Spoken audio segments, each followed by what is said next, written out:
this segment of the Garden Railroad series, I will be discussing the electrical system. Stay tuned and hope you enjoy. The power system for this outdoor railroad is about as easy as it gets. Here I've got my main power supply coming in. That's just your typical 120 volt outlet. That's the end of a heavy duty extension cord. One plug goes to my transformer, which is right over here mounted on the wall. I am not running a DC system. I am not running a DCC system.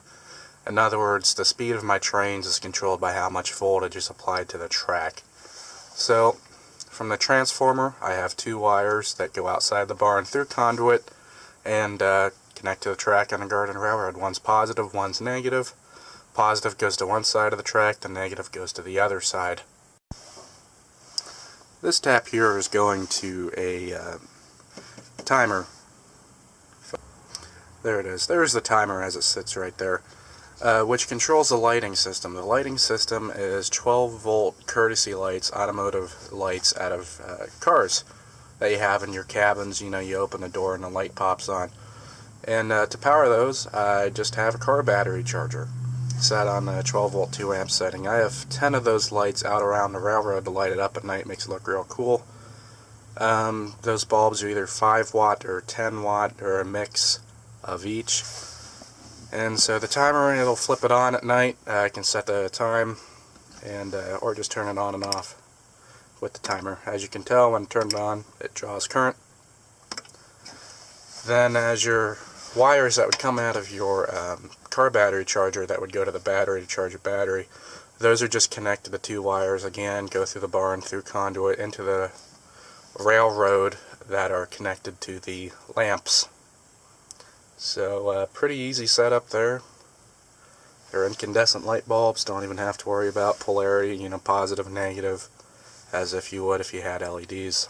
So pretty easy system, works well, foolproof. A couple of you have asked if I have DCC. I do not.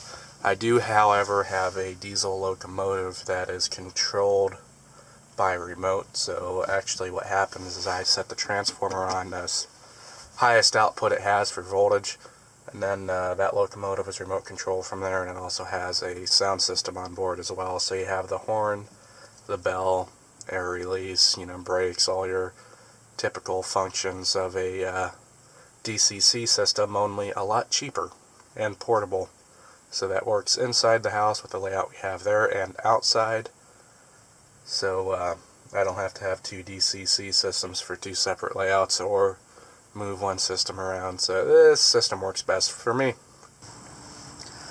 Here's one of the courtesy light bulbs I was talking about that I use to light things up around the Garden Railroad.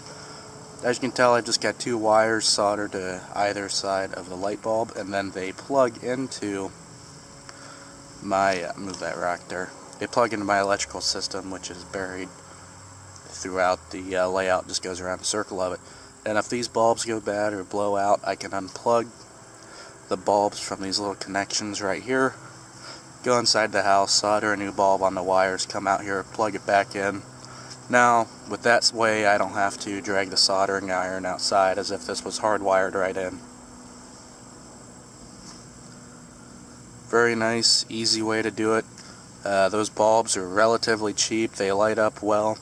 I have not had any problems with them shorting out with water or anything else. As of now, no problems whatsoever. I do have them on a fuse also, so if there was something to go wrong, a short, electrical short, it would hopefully not blow anything up, and it would blow the fuse first. I figured I'd take a minute and show you what it looks like with the lights on around the Garden Railroad. So without any further ado, let there be light.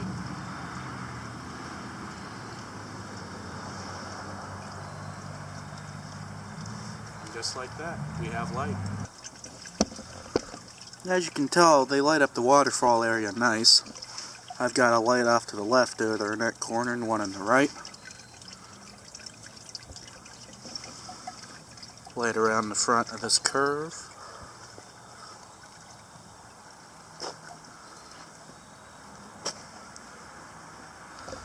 Another one by the corner over there.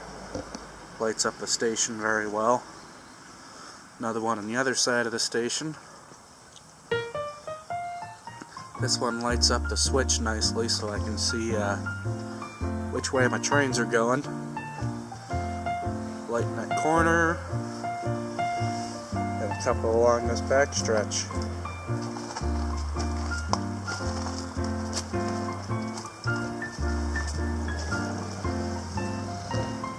I'm very happy with the lighting system. I'm glad I took the time to put it in. Definitely makes it look a lot better. It's cool running it at night. You get some really interesting looking shadows. A lot of good fun.